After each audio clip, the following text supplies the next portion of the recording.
Have you ever wondered if all the drama in politics, the messy stuff, could actually be shrinking your wallet? We always hear that a steady government is good for the economy. But is it really? Today, we're going to dig into a study that found a really fascinating and frankly pretty surprising answer to that very question. So, let's get right to it. We're going to look at this analysis of the Turkish economy from 2021. And what's so interesting is that it found exactly what you'd probably expect at first. But then, it uncovered this little paradox that kind of turns the whole idea on its head. Okay, so this researcher, Muharrem Kutlushad Seferoğlu, he looked at a big chunk of time in Turkey, a whole 36-year period.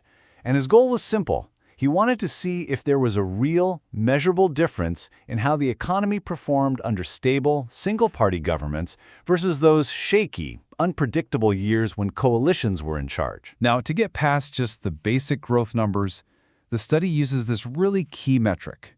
It's called Total Factor Productivity, or TFP. You can almost think of it as like the secret sauce of an economy. It's not the growth you get from just hiring more people or buying more machines. Now, this is growth from getting smarter, more efficient, getting more bang for your buck with the resources you already have. It's literally the difference between just working harder and actually working smarter. Let me break it down with a simple analogy. Let's say you own a bakery. You want to make more bread. Well, you could buy more ovens, right? That's adding capital. Or you could hire more bakers. That's adding labor. But what if you discover a revolutionary new recipe?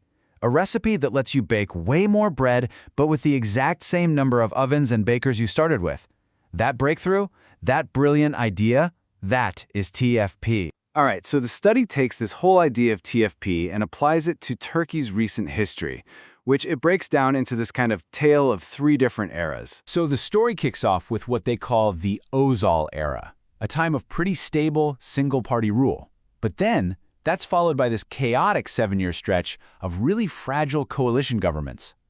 After that, from 2002 onwards, the country goes back to single-party governance, this time under the AKP.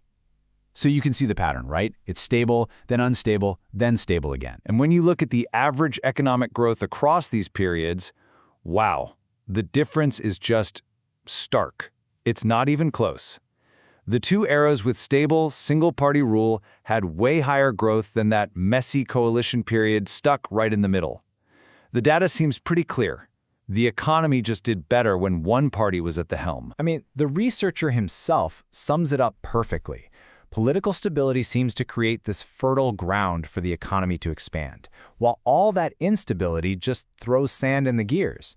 So, case closed, right? Stability wins. Well, not so fast. See, this simple conclusion hides a really counterintuitive discovery buried in the data. Remember TFP? That measure of efficiency and innovation? This is where our story takes a very interesting turn. Okay, so based on everything we've just seen, this should be an easy question to answer. The periods with the best growth must have also been the most productive and innovative, right? I mean, it just makes sense.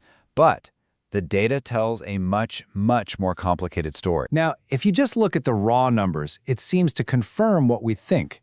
The absolute highest value for TFP, that better recipe moment, it was reached during the stable AKP era. And that makes sense, A booming economy was also the most innovative one.